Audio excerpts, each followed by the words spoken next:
Tac. Ouais, donc avec Bastien, petite défaite 3-2 contre l'UJA. Donc comment ça s'est passé alors? On a bien débuté le match, grosse première mi-temps. On a pris un but en fin de première mi-temps, cafouillage. Ça nous a mis un peu au fond du trou. Après, je sais pas, moi j'étais blessé donc j'ai pas pu regarder le début de la deuxième mi-temps. Ouais, justement à ce propos, tu t'es fait prendre un petit coup par derrière là, qui a même pas été sifflé. Donc qu'est-ce qui t'arrive? Ouais, une petite entorse, je sais pas, 10 jours, je sais pas à peu près. Et là vous étiez bien décimé, il y avait beaucoup d'absence pour votre équipe. En fait, parce qu'il y a beaucoup de jeunes, parce que dans notre groupe on est jeunes, il y a beaucoup de 93 qui font les playoffs, donc on a voulu les préserver pour la semaine prochaine. Justement à ce propos, tu penses que ça va bien se passer contre Nantes? Les gars là ils sont prêts là? J'espère, hein, parce que ils ont, comment dire, comme nous la CFA on n'était pas bien classé, ils ont pas pu bien préparer ça avant, ils ont commencé que cette semaine. Mais bon, s'ils se donnent à fond, il n'y aura pas de raison. Ok, je te remercie Bastien, bonne fin de saison, puis à plus tard. Quoi bon, ce match là, vu des tribunes, qu'est-ce que ça a donné? Ouais, première mi-temps, on avait le monopole du ballon. Mais après, au fur et à mesure du match, on a baissé du rythme, comme il faisait chaud. Donc peut-être c'était par rapport à ça, je pense. Donc déçu par rapport au score, mais on ne mérite pas quand même de perdre ce match.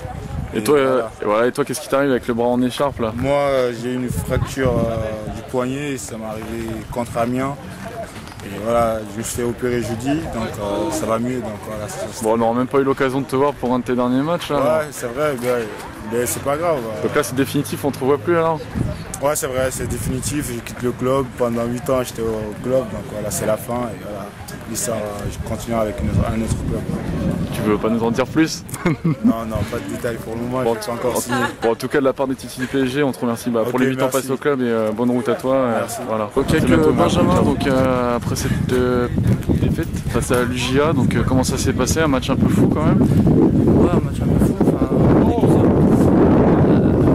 Logique, maintenant, après en deuxième période,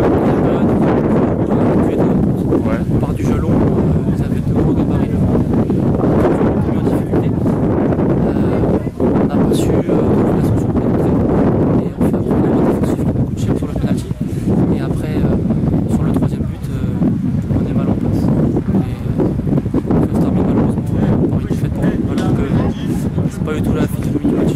Peut-être le fait d'être aussi en majorité des joueurs de la DH, ça va être compliqué pour trouver des automatismes avec la moitié qui joue habituellement, c'est ça? Après, avec le temps, ça va fonctionner. Mais c'est vrai qu'au niveau de la communication, au niveau du jeu, ça va être difficile. Maintenant, on a essayé de faire mieux. Toujours de la DH. Maintenant, voilà, on a manqué d'expérience sur ce type de match-là. Donc, la saison se termine. Maintenant, il reste un dernier match à Valenciennes. Il faut essayer de finir sur une bonne note. Je te remercie. Voilà. Allez, bonne fin de journée, à plus tard. On arrive avec Noir, donc buteur, hein, encore une fois, j'allais dire, donc contre l'UJA et malgré ça, une petite défaite. À titre personnel, ouais, c'est le premier en CFA. Malheureusement, il y a une défaite, ça sert pas à grand chose. Justement, tu expliques comment? Vous êtes 2-0 et puis vous faites rejoindre. Je pense qu'ils ont voulu plus que nous, étant donné qu'ils sont dans une situation un petit peu délicate. Ils sont pas encore maintenus, donc il leur faut prendre des points. Alors que nous, on n'a plus rien à jouer, on est plus libérés.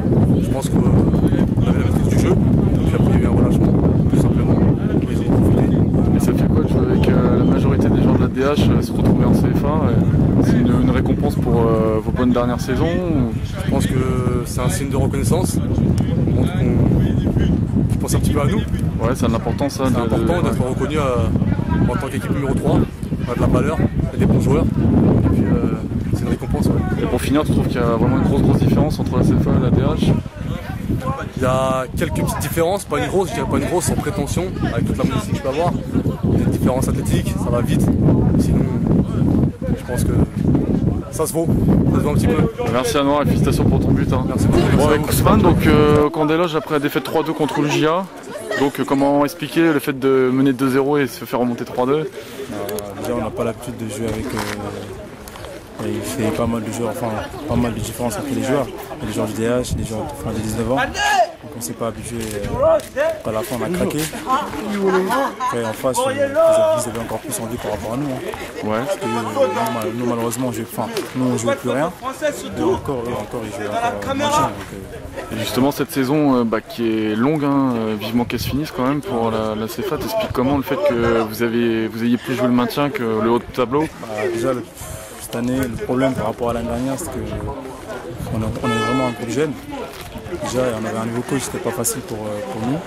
Et après, voilà quoi, après ça arrive, hein. La décision c'est comme ça, il y a des hauts, il y a des bas. Hein. Et pour toi, ton avenir à titre personnel, Momo Diarra nous disait déjà que lui il partait sous d'autres cieux, et te concernant, qu'en est-il? Bah, moi aussi, exactement.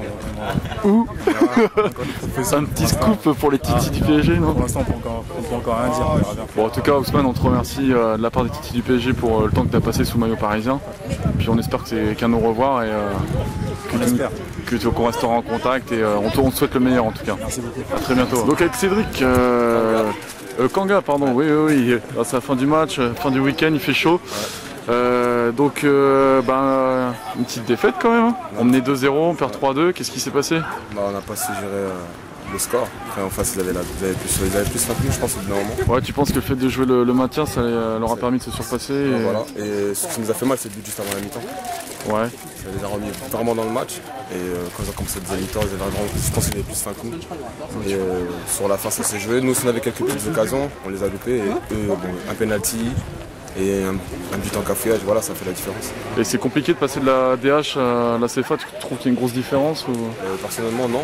Je pense que juste techniquement, il faut être un peu plus propre. Ça va plus vite sur les 25 derniers mètres, sinon dans le jeu en général c'est un peu plus lent. Et non, c'est pas si difficile que ça. Quand techniquement tu es bon et intelligent dans le jeu, je pense que tu peux t'adapter assez facilement. Et un mot sur votre saison en DH? Très moyenne, on aurait pu faire plus, là on est 6ème et voilà, on aurait vraiment pu faire mieux. Donc on verra la semaine prochaine. D'accord. On compte toujours sur toi sous maillot parisien l'année prochaine? Normalement, il n'y a pas de problème. Je te remercie Kanga, à bientôt, ciao. À bientôt.